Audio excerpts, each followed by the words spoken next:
Hello বন্ধুরা, অনেক দিন ধরেই ফলি মাছ খাওয়ার খুব ইচ্ছে হচ্ছিল। আজকে বাজারে গিয়ে ফলি মাছ পেয়ে গেছি।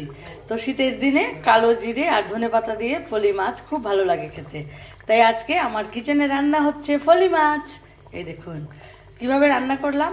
মাছগুলোকে কেটে ভালো করে ধুয়ে নুন হলুদ দিয়ে আর শুকনো লঙ্কার গুঁড়ো দিয়ে আগে ভেজে নিয়েছি। তারপর সর্ষের তেল দিয়ে ফোড়নে দিয়েছি কালো জিরে দিয়ে দিয়েছি একটা টমেটো একটু লম্বা লম্বা করে কাটা। এই দেখুন দেওয়ার পর ওইটাতে দিয়েছি রুচকার মতো মশলা, হলুদ গুঁড়ো, জিরে গুঁড়ো, ধনে গুঁড়ো, শুকনো লঙ্কার গুঁড়ো আর একটু গোলমরিচের গুঁড়ো দিয়ে ভালো করে কষিয়ে জল দিয়ে দিয়েছি। আর ঝোলটা ফুটে ওঠার পর দিয়ে দিয়েছি ভেজে রাখা মাছ। এবার দিয়ে দেব ধনে পাতা। এইভাবে ফলি মাছ খেতে কিন্তু দারুণ লাগে। আমরা এটাকে কালো জিরের ঝুলও বলে থাকি। এই দেখুন, দেখা হবে নেক্সট আরেকটা রেসিপি নিয়ে। টাটা, ভালো থাকবেন সবাই।